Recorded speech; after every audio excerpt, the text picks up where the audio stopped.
obstrução intestinal, a gente pode dividir ela em obstrução do intestino delgado e obstrução do intestino grosso. A obstrução do intestino delgado, normalmente, ela cursa com ou consequente a uma hérnia, por exemplo. Então, pode ser uma hérnia inguinal, pode ser uma hérnia umbilical, ventral, pode ser uma hérnia interna, pós-operatórios, causados por brida, etc., o famoso nó na tripa, né? Essas são as causas para o intestino delgado. No intestino grosso, a causa mais comum é a obstrução do cólon esquerdo, que é por causa de um câncer de cólon.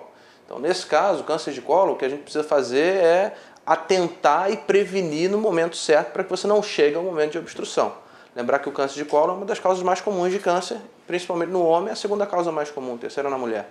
Então é importante a gente ter essa noção de prevenção no momento certo para não chegar ao quadro de obstrução. Na obstrução do intestino delgado, por exemplo, o que acontece é uma volta sobre o próprio eixo da alça e ela fecha, ela obstrui.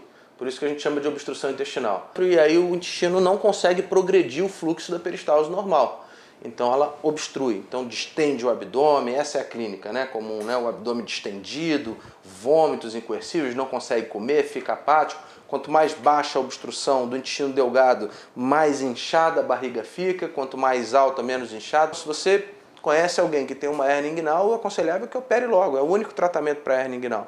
Caso contrário, você pode obstruir o intestino, porque a hérnia inguinal é um anelzinho que o intestino entra ali, gira lá dentro e fica preso. Então, se isso acontece, você tem uma obstrução intestinal de delgado.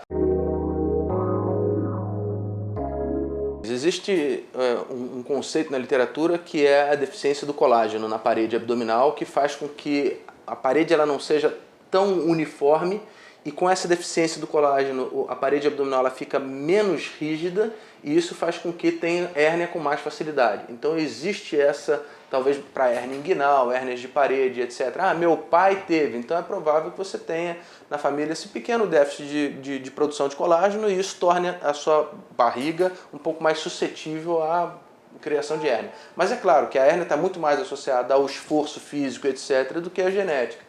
Mas o câncer de cólon, sim, o câncer de cólon tem a sua história familiar, tem a sua história correlacionada a fatores dietéticos também. Então, dieta rica em carne vermelha, rica em enlatados, defumados, etc. Isso, na literatura, já é sabido que pode causar alguma câncer lá na frente, né?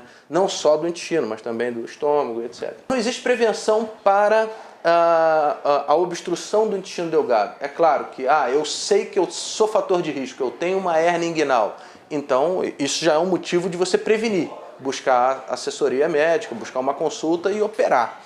Eu já fui paciente que já fui operado, eu sou um paciente que pós-bariátrica, por exemplo, então eu sou fator de risco, então o limiar de atenção ele deve ser mais alto. Então não existe uma prevenção, existe uma conscientização. A prevenção para o cólon existe, que é a colonoscopia. Então, é a prevenção do câncer de cólon que ultimamente vai evoluir para a prevenção da obstrução do colo esquerdo, né? O tratamento hoje da obstrução intestinal é um tratamento de urgência, né?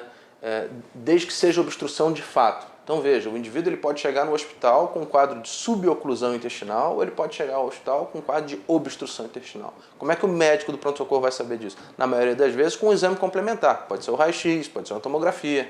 E esse paciente, uma vez diagnosticado com obstrução intestinal de fato, esse sim precisa ser operado. O intestino grosso, ele tem pródromos. Por exemplo, se for o tumor, o indivíduo ele pode sangrar eventualmente junto com as fezes, ele pode começar a mudar a característica das fezes. As fezes elas não ficam mais arredondadas, elas ficam fezes em fita, que a gente chama, um pouco mais achatadinha, porque existe um processo de obstrução. Então esses são sinais de alerta que o indivíduo ele vai notar constipação, mais dificuldade de evacuar, alguma coisa está errada. Eu preciso correr e identificar por que o meu padrão de evacuação mudou, por que eu estou evacuando sangue, por que eu já agora sinto a barriga mais distendida, etc. Isso para o cólon esquerdo. Para o cólon, para o intestino delgado, isso pode ser um pouco diferente, pode ser muito agudo, né? O indivíduo, por exemplo, a hérnia, né?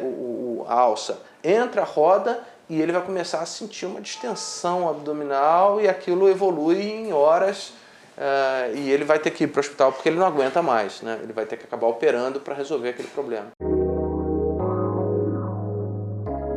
Quanto mais saudável a alimentação, mais saudável os hábitos desse indivíduo, óbvio que é melhor para ele. É o básico da medicina é esse, né? Então, uma vida saudável, com exercícios, bastante líquidos, hidratação e etc. Isso é o melhor que você pode fazer para a sua saúde.